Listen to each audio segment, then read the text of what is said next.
അതനുസരിച്ച് വൈകുന്നേരത്തെ ഒരു സമയം നമുക്ക് വേണ്ടി മാറ്റിവെച്ചു. അത് വലിയൊരു സ്നേഹമാണ്, നമ്മളോട് വലിയൊരു കരുതലാണ്.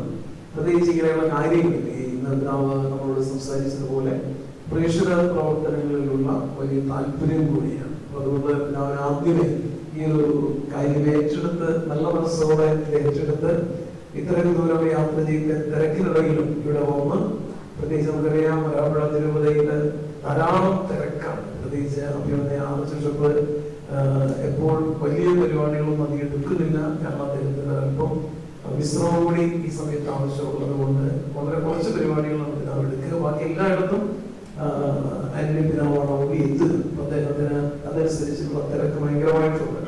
അപ്പൊ ഈ ഒരു സന്മനസ് കാണിച്ച് ഇവിടെ ഇന്ന് ഏറ്റെടുത്തതിന് ആദ്യമേ തന്നെ ഞങ്ങൾ എല്ലാവരുടെ പേരിലുള്ള നന്ദി അറിയിക്കുന്നു.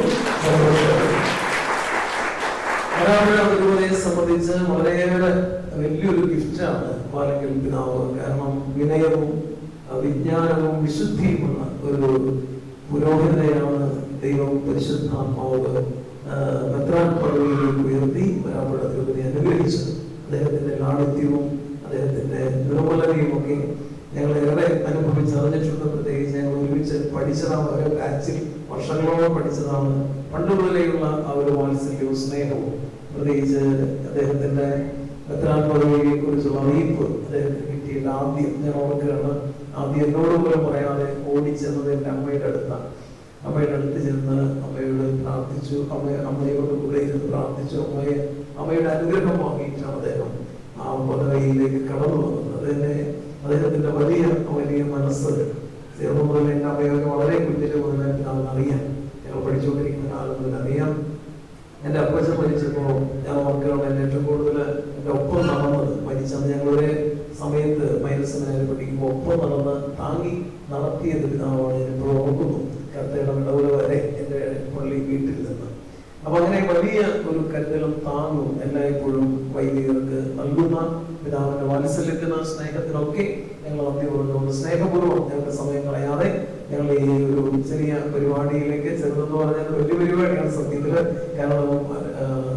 കേരള കത്തോലിക്ക സഭയിലെ വലിയ പ്രഘോഷകരായിട്ട് അങ്ങോളം ഇങ്ങോളം കേരളത്തിന് പുറത്താണ് കൂടുതൽ നമ്മുടെ മിഷൻ പ്രവർത്തനങ്ങൾ നമ്മൾ ചെയ്യാൻ നിങ്ങൾ പലരും ചെയ്യുന്നവരാണ്, കൂടുതൽ ചെയ്യാൻ ആഗ്രഹിക്കുന്നതും. പക്ഷെ കേരളത്തിൽ തന്നെ നമ്മുടെ രൂപതകളിലും നമ്മുടെ ഇടവുകളിലും കൂടുതൽ സജീവമായി നമ്മുടെ പ്രേക്ഷിത പ്രവർത്തനങ്ങളിൽ പ്രവർത്തിക്കാൻ ഈ ഒരു അവസരം നമുക്ക് ഉപയോഗപ്പെടുത്താൻ കഴിയും. അതിന് പിതാവിന്റെ ഈ ഒരു സാന്നിധ്യവും പ്രോത്സാഹനവും ഒരിക്കൽ കൂടെ ദൈവസന്നിധിയിൽ നന്ദിയോടെ അനുസ്മരിച്ചുകൊണ്ട് സ്നേഹപൂർവ്വം സ്വാഗതം.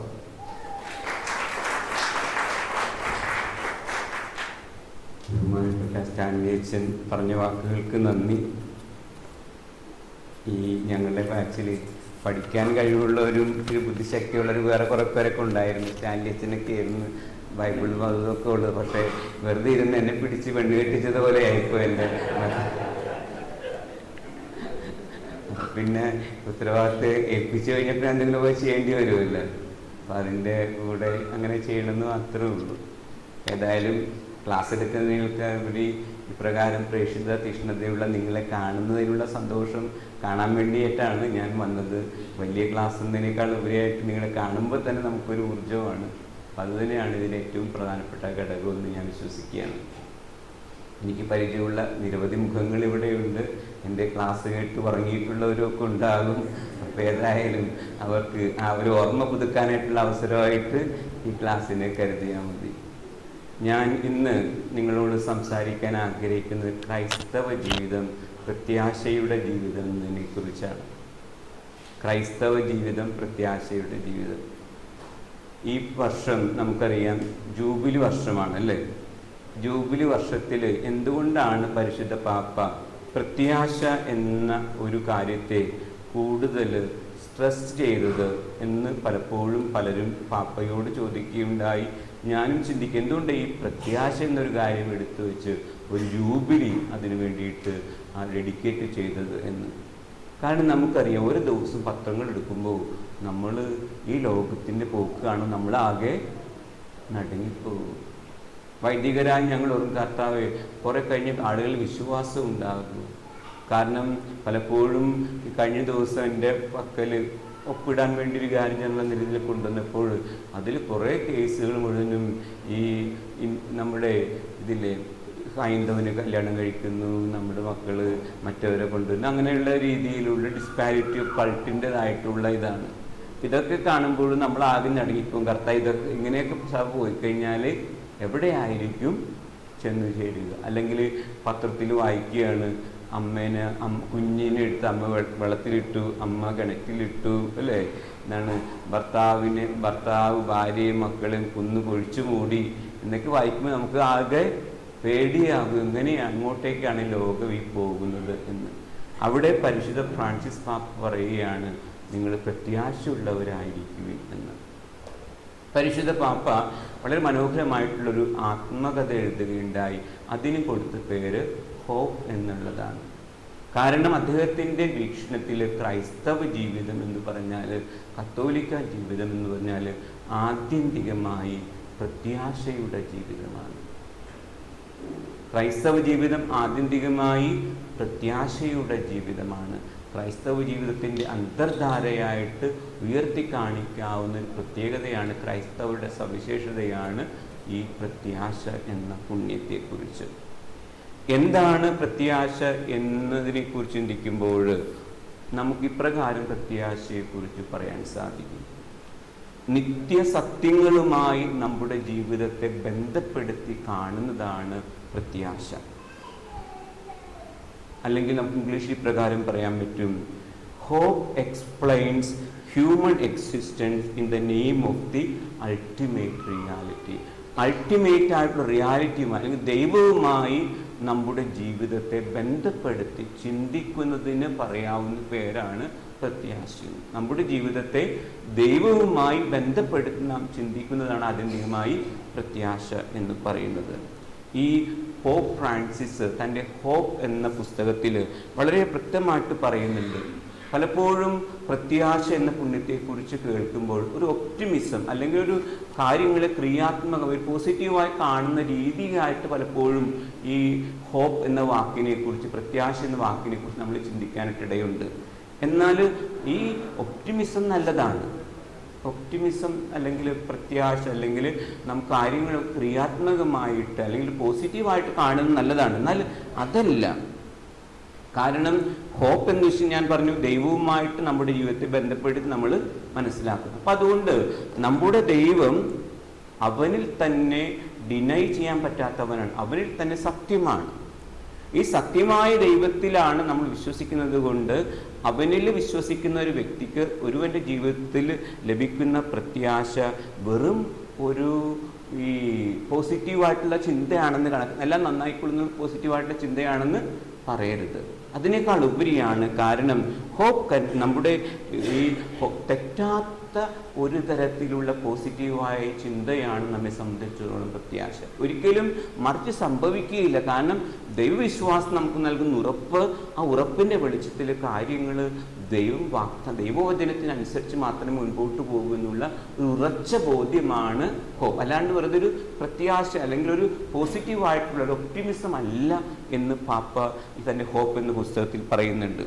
അതോടൊപ്പം തന്നെ ഈ പോപ്പ് പറയുന്ന ഈ ഹോപ്പ് എന്ന പുസ്തകത്തിൽ പറയുന്ന മറ്റൊരു കാര്യം, പ്രത്യാശ എന്ന പുസ്തകത്തിൽ പറയുന്ന മറ്റൊരു കാര്യം, Christian hope is invincible because it is not a desire, it is certainly that all we are traveling not smoothing, we want to be there, but something that is already. നമ്മെ സംബന്ധിച്ചുള്ള പ്രത്യാശ എന്ന് വെച്ചാൽ വെറുതെ അന്വേഷിച്ച് കണ്ടുപിടിക്കേണ്ടുന്നൊരു യാഥാർത്ഥ്യമില്ല, പക്ഷേ നമ്മൾ അനുദിനം ജീവിതത്തിൽ അനുഭവിച്ചു പോകുന്ന ഒരു യാഥാർത്ഥ്യമായിട്ടാണ് പ്രത്യാശയെക്കുറിച്ച് അതിൽ തൻ്റെ ഹോപ്പ് എന്ന പുസ്തകത്തിൽ പറയുന്നത്. വീണ്ടും ഈ പ്രത്യാശ എന്ന് വെച്ചാൽ ഞാൻ എന്താന്ന് പറഞ്ഞു, ഉത്തരം പറയുന്ന പ്രത്യാശ എന്ന് വെച്ചാൽ ദൈവവുമായിട്ട്, അൾട്ടിമേറ്റ് റിയാലിറ്റിയുമായിട്ട് നമ്മുടെ ജീവിതത്തെ ബന്ധപ്പെടുത്തി ചിന്തിക്കുന്നതിനാണ് പ്രത്യാശ. ദൈവം തെറ്റാത്തവനാണ്. അതുകൊണ്ടാണ് നമ്മുടെ ജീവിതം തെറ്റോ കലർപ്പോ ഇല്ല, കുറവുകളും ഇല്ലാത്തവനായതുകൊണ്ട് നമ്മുടെ ജീവിതത്തെ ദൈവവുമായിട്ട് ചേർത്ത് വയ്ക്കുമ്പോൾ ജീവിതത്തിന് കൂടുതൽ അർത്ഥമുണ്ടാകും. ആ അർത്ഥമാണ് നമ്മെ സംബന്ധിച്ചിടത്തോളം പ്രത്യാശ എന്ന് പറയാനായിട്ട് നമുക്ക് സാധിക്കും. നമുക്കറിയാം എന്തുകൊണ്ടാണ് നാം പ്രത്യാശിക്കുന്നത്.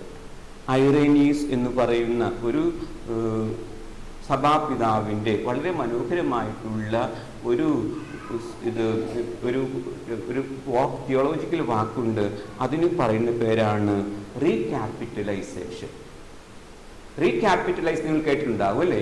റീക്യാപിറ്റലൈസേഷൻ എന്ന് വെച്ചാൽ ഐറേനീസ് ഈ പിതാവ് പറയുന്നത്, ഈ ക്രിസ്തു നാം ഇന്ന് അനുഭവിക്കുന്ന ജീവിതം മുൻകൂട്ടി കടന്നുപോയ വ്യക്തിയാണ്.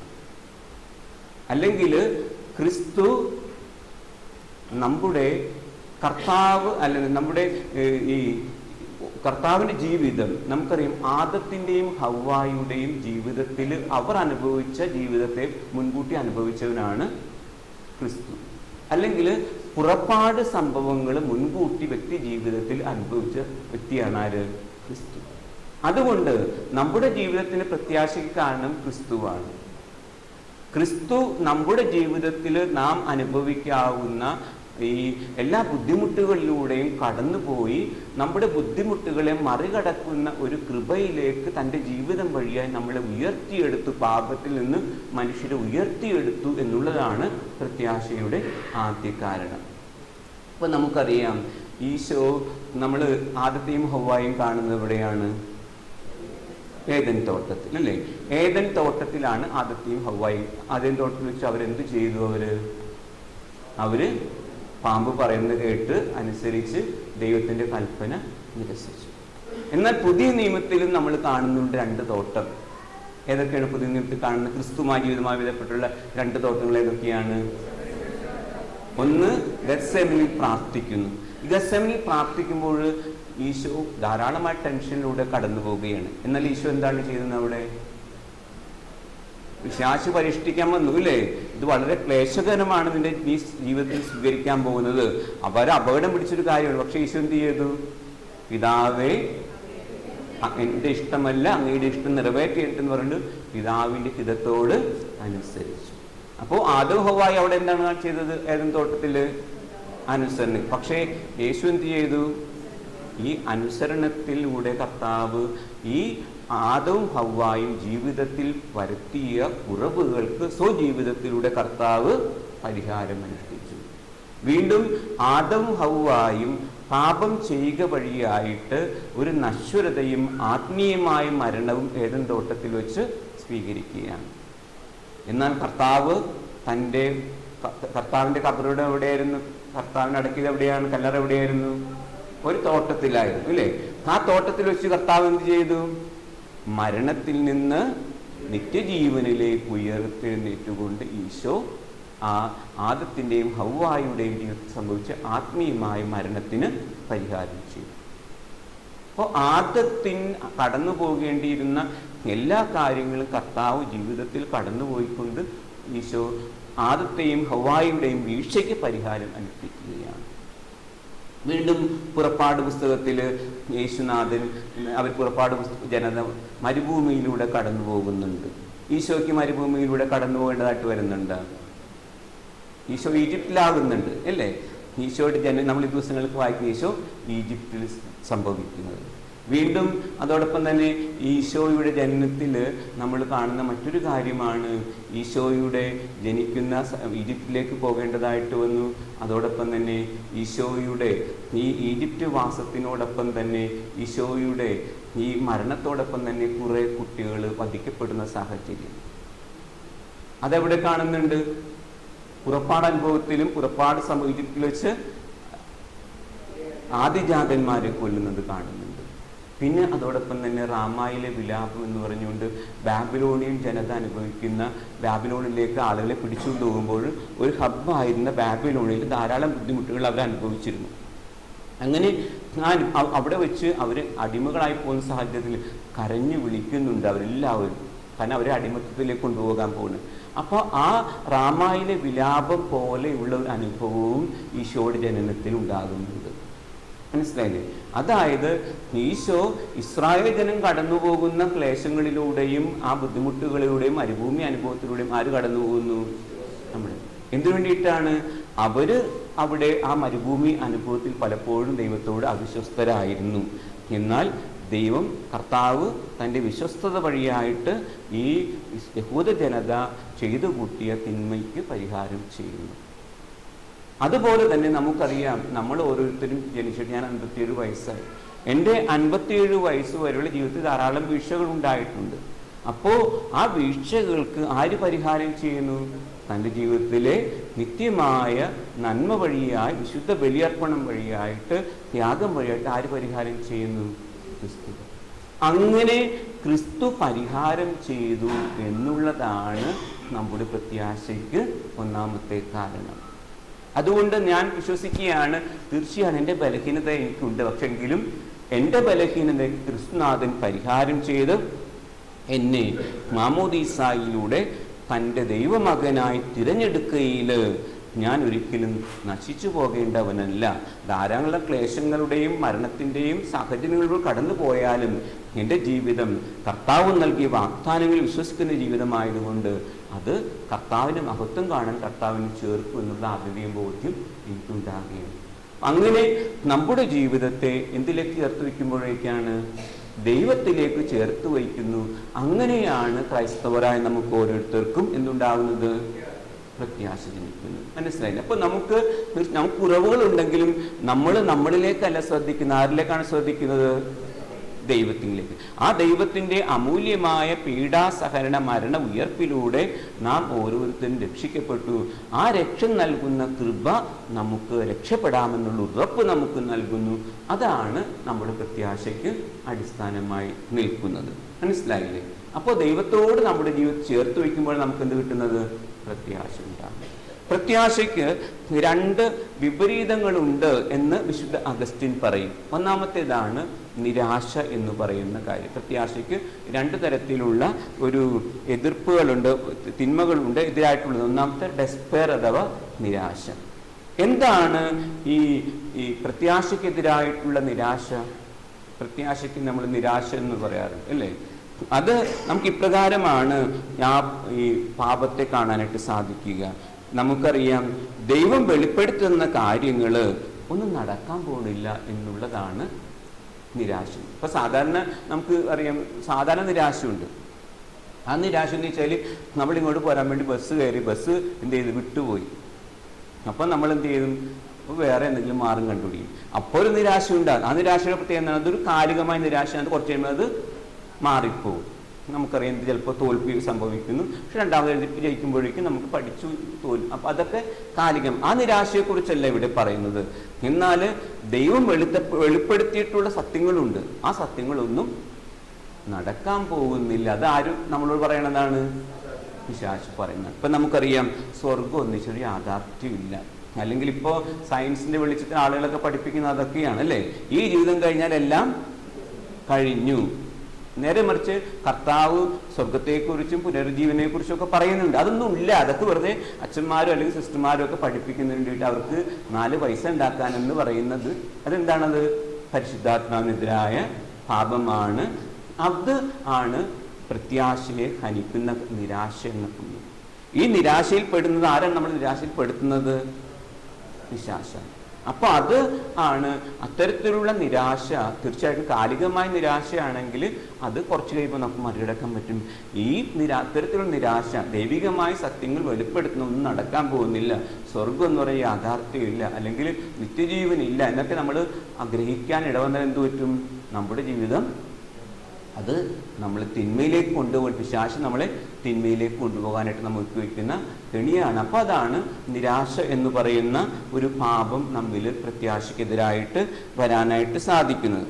മറ്റൊരു രീതിയാണ് തെറ്റായിട്ടുള്ള പ്രത്യാശ.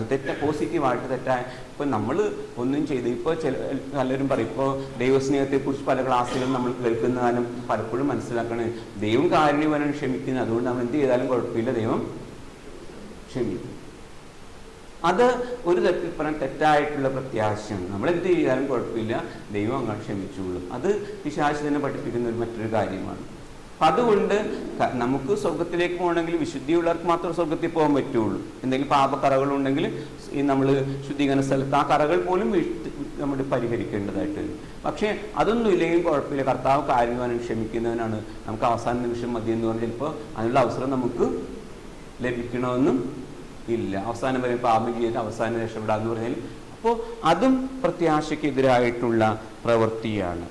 അത് തീർച്ചയായിട്ടും പലപ്പോഴും ആധുനിക ശാസ്ത്ര വികസനത്തിൻ്റെ കാലഘട്ടത്തിന് പലപ്പോഴും നമ്മളെ പഠിപ്പിക്കുന്ന ഒരു കാര്യമാണ്. അപ്പം അതും അതിന് ഉപകാരപ്പെടുകയില്ല. എന്നാൽ നേരെ മറിച്ച് പ്രത്യാശ എന്ന് വെച്ചാൽ നമ്മൾ നിരാശയെ മറികടക്കുന്ന, അല്ലെങ്കിൽ താൽക്കാലികമായിട്ടുള്ള കാര്യങ്ങളെ മറികടക്കുന്ന കാര്യമാണ്. എന്നാൽ എങ്ങനെയാണ് നാം ഈ പ്രത്യാശയിലേക്ക് വളരുന്നത് എന്ന് നമ്മൾക്ക് വിശുദ്ധ ഗ്രന്ഥത്തിൻ്റെ അടിസ്ഥാനത്തിൽ നമുക്ക് മനസ്സിലാക്കാനായിട്ട് സാധിക്കും. അതിപ്രകാരമാണ്. അപ്പോൾ പ്രത്യാശ എന്തെന്ന് നമ്മൾ പറഞ്ഞു, പ്രത്യാശയ്ക്കെതിരായ 2 കാര്യങ്ങൾ. ഒന്നാമത് നിരാശ, രണ്ടാമത്തെ കാര്യം എന്താണ്? തെറ്റായിട്ടുള്ള പ്രത്യാശ. ആ പ്രത്യാശ എന്താണ്? നമ്മൾ എന്ത് ചെയ്താലും കുഴപ്പമില്ല, അതെന്ത് പറ്റും? കർത്താവ് നമ്മളോട് ക്ഷമിക്കും. എന്നാൽ നമ്മുടെ പ്രത്യാശയുടെ അടിസ്ഥാനം നമുക്ക് രക്ഷപ്പെടാം എന്നുള്ളതാണ്. അതിൻ്റെ അടിസ്ഥാനപരമായ കാരണം നമ്മുടെ പ്രത്യാശക്ക് ഒരു പേരുണ്ട്. പ്രത്യാശയ്ക്ക് നാം കൊടുക്കുന്ന പേരാണ് ക്രിസ്തു. ഈ രണ്ടും മറ്റും പറഞ്ഞ 2 നിരാശയും ചേർന്ന് പോകുന്നതല്ല. രണ്ടാമത് ഞാൻ പറഞ്ഞു, ഈ അമിതമായിട്ടുള്ള ഇങ്ങനെ വെറുതെയുള്ള പ്രതീക്ഷയും ശരിയല്ല. പക്ഷേ നമുക്ക് പ്രത്യാശിക്കുന്നതിന് കാരണമുണ്ട്. നമ്മുടെ പ്രത്യാശയ്ക്ക് കാരണം എന്താണ്? ക്രിസ്തു എന്ന വ്യക്തിയാണ് നമ്മുടെ പ്രത്യാശയ്ക്ക് കാരണം. ഈ ദിവസങ്ങളിൽ നമ്മൾ പലപ്പോഴും ആവർത്തിച്ച് കേൾക്കുന്ന ഒരു വചനമാണ് റോമാക്കാർക്ക് എഴുതിയ ലേഖനം 5-ാം അധ്യായം 5-ാം തിരുവചനം. അതെന്താണ്? അവർക്ക് പ്രത്യാശ നമ്മെ നിരാശരാക്കുന്നില്ല. ഈ റോമാക്കാർക്ക് എഴുതിയ ലേഖനം 5-ാം അധ്യായം 1-ാം തിരുവചനം മുതൽ നമ്മൾ ആ വചനം ഭാഗം വായിച്ചു പോകുമ്പോൾ നമ്മളെ എങ്ങനെയാണ് ക്രിസ്തു രക്ഷിച്ചെടുക്കുന്നത് എന്ന്, നമ്മൾ പ്രത്യാശയുള്ളവരാകാൻ ക്രിസ്തു എങ്ങനെയാണ് നമ്മുടെ ജീവിതത്തിൽ പ്രവർത്തിക്കുന്നത് എന്ന് നമുക്ക് കാണാനായിട്ട് സാധിക്കും. ഇപ്രകാരമാണ് അതിൽ പറയുന്നത്. റോമാക്കാർക്ക് എഴുതിയ ലേഖനം 5-ാം അധ്യായം 1-ാം തിരുവചനം. വിശ്വാസത്താൽ നാം നീതീകരിക്കപ്പെടുന്നു. വിശ്വാസം വഴി നമ്മൾ എന്ത് ചെയ്യുന്നു? നമുക്ക് നീതീകരണം ലഭിക്കുന്നു. അങ്ങനെ നമുക്ക് കർത്താവായ ക്രിസ്തു വഴി ദൈവവുമായി സമാധാനത്തിലായിരിക്കും. നമ്മൾ പാപികളാണ്, കുറവുള്ളവരാണ്, നമ്മൾ പ്രത്യാശിക്കണം. ഈ പ്രത്യാശയിൽ നമുക്ക് നമ്മുടെ കഴിവിൽ തന്നെ നമുക്ക് വീണ്ടും വീണ്ടും വിശുദ്ധിയിൽ ജീവിക്കാൻ പറ്റുമോ? ഒരിക്കലുമില്ല. ക്രൈസ്തവ ജീവിതം നമുക്കറിയാം, മാമോദീസായിലൂടെ ക്രിസ്തുവിനോടൊപ്പം മരിക്കുകയും ഉയർക്കുകയും ചെയ്ത ക്രിസ്തു ജീവിതമാണ് ഒരു ക്രൈസ്തവ ജീവിതം. ഈ ക്രൈസ്തവ ജീവിതം ക്രിസ്തു ജീവിതമാണ്. അല്ലെങ്കിൽ പരിശുദ്ധാത്മാവാണ് നമ്മളെ മാമോദീസായുടെ ക്രിസ്തുവുമായി ഒന്നിപ്പിക്കുന്നത്. അതുകൊണ്ട് പരിശുദ്ധാത്മാവിൻ്റെ ജീവിതവുമാണ് ഒരു ക്രൈസ്തവ ജീവിതം. അങ്ങനെ വരുമ്പോൾ ഈ ക്രൈസ്തവ ജീവിതത്തിൽ നമ്മളെ ക്രിസ്തുവുമായി ക്രിസ്തുവാണ് നമുക്ക് പ്രത്യാശ നൽകുക. ക്രിസ്തുവുമായുള്ള ബന്ധമാണ് നമ്മൾ എന്തുണ്ടാക്കുക? പ്രത്യാശ എന്ന പുണ്യം നിലനിർത്തുക. അതുകൊണ്ട് എന്താണ് നമ്മളെ ക്രിസ്തുവുമായി ബന്ധിപ്പിക്കുന്നത്? അത് നമ്മുടെ വിശ്വാസമാണ്. വിശ്വാസം വഴി ക്രിസ്തുവുമായി നാം ബന്ധപ്പെടുന്നു. മാമോദീസ നമ്മൾ സ്വീകരിക്കുന്ന പരിണിത ഫലമായിട്ടാണ് വിശ്വാസത്തിന്റെ പ്രകടനം. വിശ്വാസം വഴിയായി മാമോദീസ വഴി എന്ത് പറ്റുന്നു? നാം ക്രിസ്തുവിനോടൊപ്പം മരിക്കുകയും ഉയർക്കുകയും ചെയ്യുന്നു. ക്രിസ്തുവിൽ നാം തുടർന്നു. അതായത് വിശ്വാസമാണ് നമ്മെ എന്ത് സാധിപ്പിക്കുന്നത്? ക്രിസ്തുവുമായി ബന്ധിപ്പിക്കുന്നത്. വീണ്ടും നമുക്ക് കാണാൻ സാധിക്കും. രണ്ടാമതായി നമ്മൾ വീണ്ടും വായിച്ചു പോകുമ്പോൾ പ്രത്യാശ നിന്ന് നാം ബലഹീനരായിരിക്കെ നിർണയിക്കപ്പെട്ട സമയത്ത് ക്രിസ്തു പാപികൾക്ക് വേണ്ടി മരിച്ചു. നീതിമാന് വേണ്ടി പോലും ആരെങ്കിലും മരിക്കുക പ്രയാസമാണ്. ഒരുപക്ഷെ നല്ല മനുഷ്യന് വേണ്ടി മരിക്കാൻ വല്ലവരും തുനിഞ്ഞെന്ന് വരാം. എന്നാൽ നാം പാപികളായിരിക്കെ നമുക്ക് വേണ്ടി അവിടുന്ന് മരിച്ചു. അങ്ങനെ നമ്മോടുള്ള സ്നേഹം അവിടുന്ന് പ്രകടമാക്കിയിരിക്കുന്നു. ആകയാൽ ക്രിസ്തു നമ്മളോട് ഐക്യപ്പെട്ടുകൊണ്ട് നമ്മളുടെ സ്നേഹത്തെ പ്രതി ആദത്തിന്റെയും ഹവ്വായുടെ കുറവുകൾ പുറപ്പാടാനുഭവത്തിലെ ജനതകൾ ഇസ്രായേലിന്റെ കുറവുകൾ നികത്തിയതുപോലെ ആകയാൽ നമ്മോട് അവൻ ഐക്യപ്പെട്ടിരിക്കിയാൽ നമ്മളുടെ സ്നേഹം ദൈവം പ്രകടമാക്കി തൻ്റെ കുരിശുമരണത്തിൽ പ്രകടമാക്കിയായിരിക്കിയാൽ ആകയാൽ ഇപ്പോൾ അവന്റെ രക്തത്താൽ നീതീകരിക്കപ്പെട്ടിരിക്കുന്ന നാം അവൻ മൂലം ക്രോധത്തിൽ നിന്ന് രക്ഷപ്പെടുമെന്നുള്ളത് തീർച്ചയാണല്ലോ. എന്തുമൂലമാണ് നാം രക്ഷപ്പെടുന്നത്? തിന്മയിൽ നിന്ന്, പാപത്തിൽ നിന്ന്, മരണത്തിൽ നിന്ന്, ശാപത്തിൽ നിന്ന് എന്തുമൂലം നാം രക്ഷപ്പെടുന്നു? ക്രിസ്തു. ഈ ക്രിസ്തുവിന്റെ സ്നേഹമാണ് വിശ്വാസം ക്രിസ്തുവുമായി അടുപ്പിക്കുന്നു, നമുക്ക് നീതിമൽക്കരണം വാങ്ങിച്ചു തരുന്നു. വീണ്ടും ക്രിസ്തുവിന് നമ്മോടുള്ള സ്നേഹം വഴിയായിട്ട് നമ്മുടെ ജീവിതത്തിൽ എന്ത് സംഭവിക്കുന്നു? രക്ഷ സംഭവിക്കുന്നു. അതുകൊണ്ടാണ് പറയുക, ഈ ദൈവത്തിന്റെ സ്നേഹം നമുക്ക് ക്രിസ്തുവിന്റെ മരണത്തിൽ അവിടുത്തെ സ്നേഹം പ്രകടമായിരിക്കുന്നു. ആകയാൽ അവന്റെ രക്തത്താൽ നീതീകരിക്കപ്പെട്ട നാം അവൻ മൂലം ക്രോധത്തിൽ നിന്ന്, എന്താണ് ക്രോധം എന്ന് പറയുന്നത്? പൈശാചികമായ ബന്ധനമാകാം, പാപമാകാം, അല്ലെങ്കിൽ നമ്മിലുള്ള ശാപങ്ങളാകാം. അത്തരത്തിലുള്ള എല്ലാ തിന്മയുടെ പിടിയിൽ നിന്നും അവന്റെ രക്തം വഴിയായിട്ട് നമ്മൾ എന്ത് ചെയ്തിരിക്കുന്നു? രക്ഷിക്കപ്പെട്ടിരിക്കുന്നു. കാരണം നാം ക്രിസ്തുവിന്റെ രക്തത്താൽ നാം രക്ഷിക്കപ്പെട്ടിരിക്കുന്നു എന്നുള്ള തീർച്ചയാണ്. ചിലപ്പോഴൊക്കെ പലപ്പോഴും ഈ പെന്തക്കോസ്തുകാർ തങ്ങളെ കുറിച്ച് പറയാനുള്ള ഞങ്ങൾ രക്ഷിക്കപ്പെട്ട, കത്തോലിക്കരോട് ചോദിക്കും നിങ്ങൾ രക്ഷിക്കപ്പെട്ട ആളുകളെന്ന് ചോദിച്ചാൽ നമ്മളെന്ത് പറയും? ഞങ്ങളല്ലെന്ന് പറയും. എന്തുകൊണ്ടാണ് അങ്ങനെ പറയണത്? ഈ വാക്കൊന്ന് വായിച്ചു നോക്കി, എന്താ പറയുന്നത്? നാം രക്ഷിക്കപ്പെട്ടിരിക്കുന്നു എന്നുള്ളത് തീർച്ചയാണല്ലോ. എന്തുമൂലമാണ്? അവൻ നമുക്ക് വേണ്ടി പാടുപീട സഹിക്കുകയും മരിക്കും ഉയർക്കുകയും ചെയ്തുകൊണ്ട് നമുക്ക് എന്ത് തീർച്ചയാണ്? രക്ഷിക്കപ്പെടും. ഈ രക്ഷിക്കപ്പെട്ടിരിക്കുന്നവരുടെ ഇന്ന് അടയാളമാണ് എന്ത്? ഈ പ്രത്യാശ. അപ്പൊ ക്രിസ്തുവുമായുള്ള ആ ബന്ധത്തിലേക്ക് നമ്മെ അടുപ്പിക്കുന്നത് എന്താണ്? വിശ്വാസമാണ്. രണ്ടാമതായി ഈ വിശ്വാസം, അതോടൊപ്പം തന്നെ സ്നേഹം എന്ന പുണ്യം ക്രിസ്തുവിനെ നാമുമായി അടുപ്പിക്കും, നാമ ദൈവമായിട്ട് അടുപ്പിക്കും. അപ്പോൾ ഈ സ്നേഹം വഴിയായിട്ട് നമ്മൾ എന്ത് ചെയ്യാണ്? ക്രിസ്തുവുമായുള്ള ഐക്യം വഴിയായിട്ട് നമുക്ക് എന്ത് സംഭവിക്കുന്ന? രക്ഷിക്കപ്പെടുന്നു. വീണ്ടും നമ്മൾ അവിടെ തന്നെ വായിച്ചു നോക്കി, നാം ശത്രുക്കളായിരുന്നപ്പോൾ അവിടുത്തെ പുത്രന്റെ മരണത്താൽ ദൈവവുമായി രമ്യതപ്പെട്ടുവെങ്കിൽ രമ്യതപ്പെട്ടതിനു ശേഷം അവന്റെ ജീവൻ മൂലം നാം രക്ഷിക്കപ്പെട്ടുമെന്നുള്ളത് തീർച്ചയാണ്. നാം പാപികളായിരിക്കുമ്പോൾ, നാം അടിമകളായിരിക്കുമ്പോൾ നാം ആരുമായാണ് ബന്ധപ്പെടുന്നത്? പിശാചുമായിട്ട്, അല്ലേ? ശാപവുമായിട്ട് നമ്മൾ ബന്ധപ്പെടുമ്പോൾ പിശാചുമായിട്ട് ബന്ധം. നേരെ മറിച്ച് ക്രിസ്തുവുമായി ബന്ധപ്പെടുമ്പോൾ നമുക്ക് എന്ത് കിട്ടുന്നു? രക്ഷ കിട്ടുന്നു. അപ്പോൾ ക്രൈസ്തവ ജീവിതം ക്രിസ്തുവുമായി നാം ചേർത്ത് വയ്ക്കുമ്പോൾ നമ്മുടെ ജീവിതത്തിന് രക്ഷ കിട്ടുന്നു. രക്ഷയിൽ നിന്ന് നമുക്ക് എന്ത് കിട്ടുന്നു? പ്രത്യാശ കിട്ടുന്നു. കാരണം ഞാൻ രക്ഷിക്കപ്പെട്ടിരിക്കുന്നവനാണ്. കർത്താവ്, എനിക്ക് കുറവുകളുണ്ടെങ്കിലും കർത്താവ് തൻ്റെ അമൂല്യമായ പീഡാസഹനത്താലും മരണത്താലും ഉയർപ്പിനാലും ഈ പാപത്തിൽ നിന്ന് എന്നെ വില കൊടുത്ത് വാങ്ങിയിരിക്കുന്നതിനാൽ ഞാൻ രക്ഷിക്കപ്പെട്ടിരിക്കുന്നു.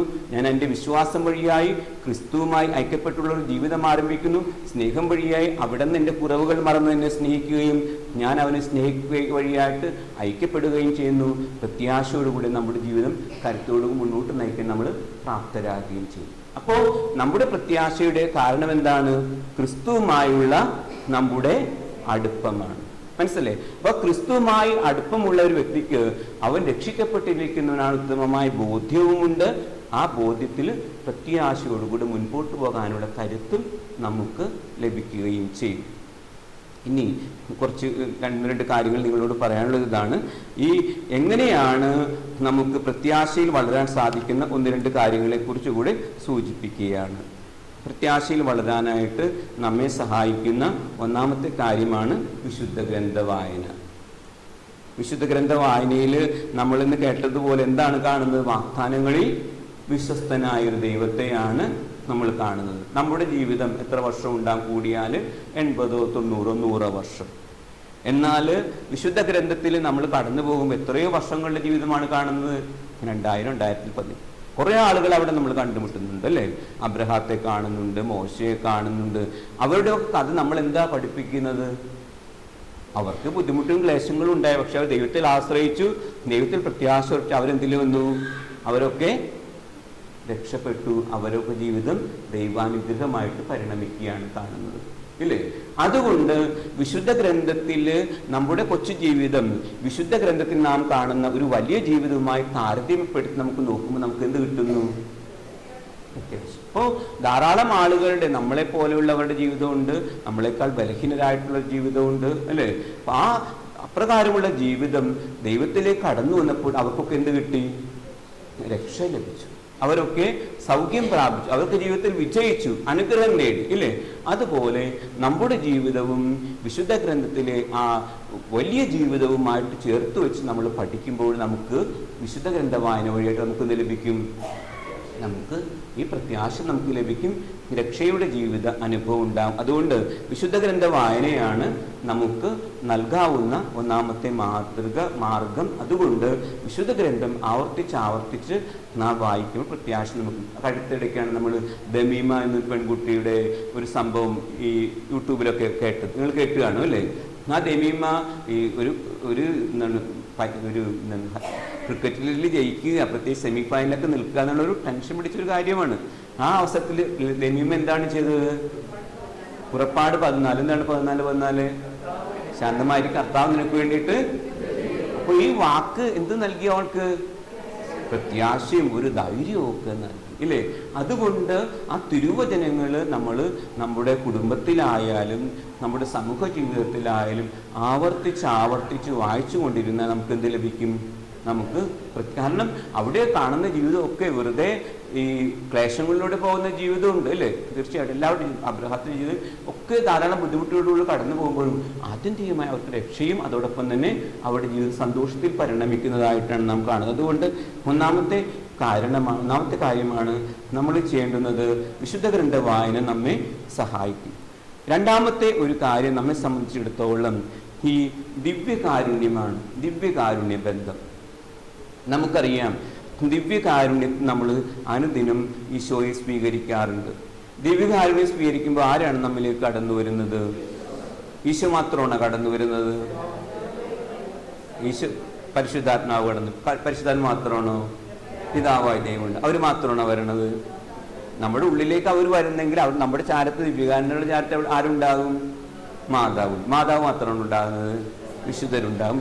അപ്പോൾ ഒരു ക്രൈസ്തവൻ, ഞാൻ ദിവ്യകാരുണ്യം സ്വീകരിച്ച വ്യക്തിയാണെങ്കിൽ ഞാൻ എവിടെ ആയിരിക്കുമ്പോൾ ആരൊക്കെ ഉണ്ടാവും? എൻ്റെ കൂടെ സ്വർഗം ഉണ്ടാകും ഇല്ലേ? ഞാൻ കിടക്കാൻ പോകുമ്പോൾ ഒറ്റക്കാണ് കിടക്കുന്നെങ്കിലും എൻ്റെ ജീവിതത്തിൽ എൻ്റെ പരിശുദ്ധ അമ്മയും മാലാഖമാരും വിശുദ്ധരും ഈശോയും ഒക്കെ ഉള്ളിലുള്ളൊരു അനുഭവമാണ് നമുക്ക് നൽകുക. അതുകൊണ്ട് നമ്മെ സംബന്ധിച്ചിടത്തോളം നമുക്കറിയാം, ഒരു കുരുത്തക്കേട് കാണിക്കാൻ പറ്റില്ല. കുരുത്തക്കേട് കാണിച്ചാൽ ആര് കാണും? നമ്മുടെ കൂടെയുള്ള മാലാഖ കാണും, ഈശോ കാണും, എല്ലാവരും കാണും അല്ലേ? അതോടൊപ്പം തന്നെ നമ്മളുടെ ജീവിതത്തിൽ നമുക്കറിയാം എപ്പോഴും ഒറ്റപ്പെട്ട ഒരു അനുഭവം ഉണ്ടാവില്ല. കാരണം നമുക്ക് എന്താണുള്ളത്? നമുക്ക് നമ്മുടെ ഉള്ളിൽ ഈശോ ഉണ്ട്, ക്രിസ്തീയ ദൈവമുണ്ട്, അവരുമായി ബന്ധപ്പെട്ടുള്ള ഒരു ജീവിതമാണ് നമ്മൾ നയിക്കുന്നത്. അതുകൊണ്ട് വിശുദ്ധ എലിസബത്ത് ട്രിനിറ്റി എന്ന് പറയുന്ന വിശുദ്ധ പറയുന്ന പോലെ എവിടെ പോകുമ്പോഴും ഞാൻ ഒറ്റക്കാല ക്രിസ്തീയ ദൈവം എൻ്റെ കൂടെയുണ്ട്. അപ്പം അതുകൊണ്ട് എന്താണ്? നിരാശയല്ല. എന്നെ ആരെങ്കിലും ദൂഷിച്ചു പറഞ്ഞാൽ എനിക്ക് വിഷമമൊന്നുമില്ല. കാരണം എൻ്റെ കർത്താവ് എൻ്റെ കൂടെയുണ്ട്. ഒരു യജമാനും കൂടെ ഉള്ളപ്പോഴും ദാസന്മാരെന്തെങ്കിലും പറഞ്ഞ വലിയ കാര്യമുണ്ടോ? ഒരു ബുദ്ധിമുട്ടില്ല അല്ലേ? അതുകൊണ്ട് നമുക്ക് ആ ദിവ്യകാരുണ്യം സ്വീകരിക്കുന്ന ഒരു അനുഭവം, ദിവ്യകാരുണ്യത്തിലുള്ള നമ്മുടെ വിശ്വാസം നമ്മുടെ ജീവിതത്തിൽ പ്രത്യാശയുടെ അനുഭവം നൽകും, രക്ഷയുടെ അനുഭവം നൽകും, നമ്മുടെ ജീവിതത്തിൽ സന്തോഷത്തിൻ്റെ അനുഭവം നൽകും. കാരണം ആര് കുറ്റപ്പെടുത്തിയാലും കുഴപ്പമില്ല. കാരണം ആരുടെ കൂടെയുള്ളത്? സ്വർഗം എൻ്റെ കൂടെയുണ്ട്. ഞാൻ സ്വർഗത്തിൽ വസിക്കുകയാണെങ്കിൽ പിന്നെ എനിക്ക് എന്തിനെങ്കിലും ഒരു കുറവുണ്ടോ? നമുക്ക് ഒരിക്കലും ഇല്ല. അപ്പോൾ അത് രണ്ടാമത്തെ കാര്യം. പരിശുദ്ധ കുർബാനയാണ് രണ്ടാമത്തെ കാര്യം. മൂന്നാമത്തേതാണ് പ്രാർത്ഥന. പ്രാർത്ഥന എന്ന് വെച്ചാൽ നമുക്കറിയാം ദൈവവുമായി നമ്മൾ ബന്ധപ്പെടുത്തുന്നതാണ് പ്രാർത്ഥന. നമ്മളിപ്പോൾ വന്ന ദിവസങ്ങൾ മുതൽ പരസ്പരം പരിചയപ്പെട്ടു അല്ലേ, എല്ലാ വിശേഷങ്ങളൊക്കെ പരസ്പരം പറഞ്ഞു ഇല്ലേ. അതുപോലെ നാമും ദൈവവുമായിട്ട് സംസാരിക്കുന്നതാണ് എന്ത്? പ്രാർത്ഥന. നമ്മൾ പരസ്പരം സംസാരിക്കുന്നത് പോലെ നമ്മുടെ ദൈവത്തിൻ്റെ സന്നിധിയിൽ നാം ആയിരിക്കുന്നതും ദൈവത്തിനു വേണ്ടി സമയം ചെലവഴിക്കുന്നതും ദൈവത്തോടു കൂടി ആയിരിക്കുന്നതിന് പറയുന്ന പേരാണ് പ്രാർത്ഥന. അപ്പോൾ നമ്മൾ ദൈവവുമായിട്ട് ദിവ്യകാരുണ്യം ബന്ധപ്പെടുത്തുന്ന പോലെ പ്രാർത്ഥനയും നമ്മൾ ആരുമായിട്ട് ബന്ധപ്പെടുത്തും? ദൈവം. അപ്പോൾ ഈ ദൈവവുമായിട്ട് ബന്ധം നമുക്ക് എന്ത് സംഭവിക്കും? ജീവിതത്തിൽ ബുദ്ധിമുട്ടുകൾ ക്ലേശങ്ങൾ അതൊക്കെ കടന്നു പോകും അല്ലേ. 2 ദിവസം കഴിയുമ്പോൾ അതൊക്കെ മാറും. നമ്മുടെ ഈശോ നമ്മളെ സംരക്ഷിക്കും, മുന്നോട്ട് പോകാൻ നമുക്ക് സാധിക്കുന്നുള്ള ഒരു പ്രത്യാശ നമുക്ക് ലഭിക്കാനായിട്ട് എന്ത് വഴിയായിട്ട് സാധിക്കും? പ്രാർത്ഥന വഴിയായിട്ടും നമുക്ക് സാധിക്കും. മറ്റൊരു കാര്യം നമുക്ക് പ്രത്യേകിച്ച് പറയാനായിട്ടുള്ളത്, ഈ നമ്മുടെ ജീവിതത്തിലെ സഹനങ്ങളും നമുക്ക് പ്രത്യാശ പ്രദാനം ചെയ്യുമെന്ന് പറയുന്നുണ്ട്. സഹനങ്ങൾ അപ്പം നമുക്കറിയാം, നമ്മുടെ ജീവിതത്തിൽ സഹനം വരുമ്പോൾ നമ്മൾ മാത്രമല്ല, നമ്മുടെ കൂടെ നമ്മുടെ ദൈവവും ഉണ്ടാകും. ധാരാളം കഥകൾ ഇട്ടുണ്ടാവും അല്ലേ. ഒരിക്കലും ഒരു മനുഷ്യൻ ജീവിതത്തിലെ വാർദ്ധക്യം തിരിച്ചറിഞ്ഞപ്പോഴേക്കും അവൻ പറഞ്ഞു, കർത്താവ് എന്നെ എൻ്റെ സഹനത്തിന് നേരത്തെ ഒറ്റക്കാണല്ലോ വിട്ട്. അപ്പോൾ ദൈവം പറയുകയാണ്, നീ എൻ്റെ കരങ്ങളിലായിരുന്നു, സഹനത്തിന് നിമിഷങ്ങൾ നീ എൻ്റെ കരങ്ങളിലായിരുന്നു എന്നുള്ള ഒരു രീതി ഞാൻ ഓർക്കുകയാണ്. ഞാൻ വല്ലാറ് പാടത്തിരുന്നപ്പോൾ ഒരു സബീന എന്ന് പറയുന്നൊരു ചേട്ടത്തി ഉണ്ടായിരുന്നു. ചേട്ടത്തിക്ക് അവരുടെ കല്യാണം നിശ്ചയിക്കുന്ന അവസരത്തിൽ ആ സ്ത്രീ പെട്ടെന്ന് ഒരു ദിവസം എന്തോ എടുക്കാൻ മുകളിൽ കയറിയപ്പോഴേക്കും പെട്ടെന്ന് മലന്നടിച്ച് വീണ് ബെഡ് റീഡറിനായിപ്പോയി. ശിരസ് മാത്രമാണ് ഇത് ചെയ്യാൻ പാടില്ല. അവരേതാണ്ടും ഞാൻ അവിടെ ചെല്ലുമ്പോൾ ഇത് വീണിട്ട് 50 വർഷത്തോളം ബെഡ് റീഡറിനായിരുന്നു. പക്ഷേ ആ ബെഡ് റീഡറിനായിരുന്ന ആ സ്ത്രീ എപ്പോഴും പറയും, എൻ്റെ സഹനങ്ങൾ തുടങ്ങി പിന്നെ ഇപ്പോഴും മാലാഖമാർ ഈശോയെ കൊണ്ടുവന്ന് തരുന്ന അനുഭവം എനിക്കുണ്ടാകാറുണ്ട്. പരിശുദ്ധമ്മ വരാറുണ്ട്, സകല മാലാഖമാരെയും വിശുദ്ധരെയൊക്കെ കാണാൻ സാധിക്കുന്നുണ്ട്. അതുകൊണ്ട് എന്താണെന്നറിയാമോ, ഈ സഹോദരി ആരും ഭക്ഷണം കൊണ്ടുവന്നില്ലെങ്കിലും ഒരു പരാതി, വീട്ടുകാർ ഭക്ഷണം കൊണ്ടുവരാൻ വൈകിയാലും പരാതിയില്ല. അതോടൊപ്പം തന്നെ ഈ സഹോദരിയെ സംബന്ധിച്ചിടത്തോളം എല്ലാവരോടും വരുമ്പോഴും ഇങ്ങനെ കിടക്കാൻ പറ്റില്ല, എല്ലാവരും സുഖദൂരം തിരക്കുകയും എല്ലാവരോടും ശാന്തതയോടും സ്നേഹത്തോടു കൂടി പെരുമാറാൻ പറ്റുന്നു. കാരണം ഈ സഹനം ആരുമായിട്ട് അടുപ്പിച്ചു? ഒരു നോബർട്ട് അമ്മയെ കുറിച്ച് നിങ്ങൾക്ക് വായിച്ചിട്ടുണ്ട്. നോബർട്ട് അമ്മ എപ്പോഴും പുറത്തുപോലെ തന്നെ കുറേ നാൾ ബെഡ്റിനായിട്ട് കുറേ നാൾ വീഴ്ചൽ. അപ്പം നോബർട്ട് അമ്മ പറയുന്നതാണ്, സുഖിച്ചത് നഷ്ടം, സഹിച്ചത് നേട്ടം. കണ്ടോ? അപ്പോൾ സഹന ജീവിതം നമുക്ക് എന്ത് തരുന്നു? നമ്മുടെ ജീവിതത്തിൽ ദൈവമായിട്ട് നമ്മൾ അടുപ്പിക്കുന്നു. തീർച്ചയായിട്ടും ഈ സഹനങ്ങൾ പോസിറ്റീവായിട്ട് എടുത്താൽ നമുക്ക് ധാരാളം വലിയ പ്രത്യാശ, ദൈവമായിട്ട് മുഖാഭിമുഖം കാണുമെന്നുള്ള പ്രത്യാശ നമുക്ക് പ്രദാനം ചെയ്യുകയും നമ്മെ ദൈവത്തിലേക്ക് നമ്മൾ അടുപ്പിക്കുകയും ചെയ്യും. അതുകൊണ്ട് വിശുദ്ധ ഗ്രന്ഥ വായനയും അതോടൊപ്പം തന്നെ ദിവ്യകാരുണ്യവും പ്രാർത്ഥനയും സഹനശീലവും ഒക്കെ നമ്മെ ദൈവമായിട്ട് അടുപ്പിക്കുന്ന യാഥാർത്ഥ്യങ്ങളാണെന്ന് മനസ്സിലാക്കിക്കൊണ്ട് ഇതിലൂടെയൊക്കെ നമ്മുടെ ജീവിതത്തെ ബന്ധപ്പെടുത്തിയാൽ നമുക്ക് എന്ത് പറ്റും? നമ്മുടെ ജീവിതത്തിൽ പ്രത്യാശയോടെ മുൻപോട്ട് പോകാൻ പറ്റും. ഇന്നത്തെ കാലം വളരെ പരുഷമായിട്ടുള്ള, വളരെ വേദന നൽകുന്ന കാലഘട്ടമാണ്. എന്നാൽ ഈ വേദന നൽകുന്ന കാലഘട്ടങ്ങളിൽ നമ്മുടെ കുടുംബങ്ങളോട്, നമ്മുടെ പരിചയപ്പെടുന്ന ആളുകളോട് നാം പഠിപ്പിക്കേണ്ട 4 കാര്യങ്ങളാണ് ഈ പറഞ്ഞത്. പരിശുദ്ധ കുർബാന, പ്രാർത്ഥന, വിശുദ്ധ ഗ്രന്ഥ വായന, സഹനങ്ങളിലൂടെ ഇതുമായിട്ട് ബന്ധപ്പെട്ട് നമുക്ക് മുന്നോട്ട് കൊണ്ടുപോകാൻ സാധിക്കും. പറ്റും അവരുടെ ജീവിതത്തിൽ പ്രത്യാശ ജനിക്കുകയും ഈ പ്രത്യാശ പകർന്നു കൊടുക്കാനും സാധിക്കും. നിങ്ങളെ തീർച്ചയായിട്ടും അതുകൊണ്ട് പോപ്പ് ഫ്രാൻസിസ് ആഗ്രഹിക്കുന്ന പോലെ പ്രത്യാശയുടെ സാക്ഷികളാകാനായിട്ടാണ് ഞാൻ നിങ്ങളോട് ബോധിപ്പിക്കുന്നത്. മനസ്സിലായില്ലേ? പ്രത്യാശ ഇന്നത്തെ കാലഘട്ടത്തിൽ മനുഷ്യരൊക്കെ നിരാശയിൽപ്പെടുന്ന കാലഘട്ടങ്ങളിൽ ഈ നിരാശയിലേക്കല്ല, വചനത്തിൽ നൽകുന്ന പ്രത്യാശയിലേക്ക്. പരിശുദ്ധ അമ്മയുടെ നമ്മൾ ക്രിസ്മസിൻ്റെ കാലഘട്ടമാണ്. പരിശുദ്ധ അമ്മ എന്തിലാണ് ആശ്രയിച്ചത്? തിരുവചനത്തിലാണ്. പരിശുദ്ധ അമ്മയെക്കുറിച്ച് ഡാനിയൽ ഞാൻ പറഞ്ഞു കേട്ടതാണ്. പരിശുദ്ധ അമ്മയ്ക്ക് ഗബ്രിയേൽ മാലാഖ എത്ര പ്രാവശ്യം പ്രത്യക്ഷപ്പെട്ടു? ഒരു പ്രാവശ്യം കുറിച്ച്, പിന്നെ ഒരിക്കലും പ്രത്യക്ഷപ്പെട്ടു. പക്ഷെ എന്ത് ചെയ്യുന്നു? പരിശുദ്ധ അമ്മ ഈ വെളിപാടുകളിലല്ല പരിശുദ്ധ അമ്മ, അഭൗമികമായിട്ടുള്ള കാര്യങ്ങളിലത് പരിശുദ്ധ അമ്മ ആശ്രയിച്ചു. പക്ഷെ എന്തിലാണ്? വചനത്തിൽ. വാഗ്ദാനങ്ങൾ വിശ്വസ്തനായവൻ വാഗ്ദാനങ്ങൾ യഥാസമയം പൂർത്തീകരിക്കുമെന്ന് അവൾ തിരിച്ചറിഞ്ഞതുകൊണ്ട് വിശുദ്ധ ഗ്രന്ഥം നൽകുന്ന വെളിച്ചത്തിൽ സഹനങ്ങളുണ്ടായപ്പോഴും നിരാശകളുണ്ടായപ്പോഴും മറ്റുള്ളവർ പരിചയപ്പോഴും പരിശുദ്ധ അമ്മ തളർന്നു പോകാതെ ആ വചനത്തിൽ വിശ്വസിച്ചുകൊണ്ട് ജീവിച്ചു. അതുകൊണ്ട് പരിശുദ്ധാത്മാവിൻ്റെ അഭിഷേകം സ്വീകരിക്കാനായിട്ട് പരിശുദ്ധ അമ്മയ്ക്ക് അതിന് നേതൃത്വം കൊടുക്കാനായിട്ട് സാധിക്കും. ഇന്നത്തെ കാലത്തിൽ സമൂഹത്തിൽ ആളുകൾ പരിശുദ്ധാത്മാവിൻ്റെ അഭിഷേകം സ്വീകരിക്കുക, അതാണ് ക്രൈസ്തവൻ വിളിക്കപ്പെട്ടിരിക്കുന്നത്. പരിശുദ്ധാത്മാവിനെ സ്വീകരിച്ചുകൊണ്ട് പരിശുദ്ധാത്മാവിൽ നിറഞ്ഞ് അനുദിന ജീവിതം നയിച്ച് മുൻപോട്ട് പോകാനായിട്ടുള്ള വിളിയാണ് അല്ലാണ്ട് നമുക്കൊരു അഡീഷൻ അല്ല. നമ്മുടെ ജീവിതം യേശുവുമായി ബന്ധപ്പെടുമ്പോൾ പരിശുദ്ധാത്മാവ് ബന്ധപ്പെട്ട ഒരു ജീവിതമാണ്, പരിശുദ്ധാത്മാവിൽ നിറഞ്ഞുള്ള ഒരു ജീവിതമാണ് ക്രൈസ്ത ജീവിതം എന്ന് വെച്ചത്. പ്രത്യാശയുടെ ജീവിതമാണ്, ക്രിസ്തു ജീവിതമാണ്, പരിശുദ്ധാത്മാവിൻ്റെ ജീവിതമാണ് ഈ ക്രൈസ്ത ജീവിതം. അപ്പോൾ അതുകൊണ്ട് ഈ പരിശുദ്ധാത്മാവിനോട് ചേർന്ന് നമുക്ക് സന്തോഷകരമായ ജീവിതം നയിക്കാനായിട്ട് നമുക്ക് സാധിക്കണം. അത് മറ്റുള്ളവർക്ക് പകർന്നു കൊടുക്കാൻ സാധിക്കണം. അതാണ് പ്രത്യാശയുടെ ജീവിതം എന്ന് യഥാർത്ഥം നമുക്ക് പറയാൻ പറ്റും. അപ്പോൾ അതുകൊണ്ട് ആധുനിക ലോകത്തിൽ പാപ്പ ആഗ്രഹിക്കുന്ന പോലെ പ്രത്യാശയുടെ ജീവിതം നയിക്കാൻ, അതിന് സാക്ഷികളാകാനായിട്ട്, അതിന് സാക്ഷ്യം വഹിക്കാൻ നിങ്ങൾ സാധിക്കട്ടെ എന്ന് ആശംസിക്കാൻ എളിയ വാക്കുകൾ ചുരുക്കുന്നു.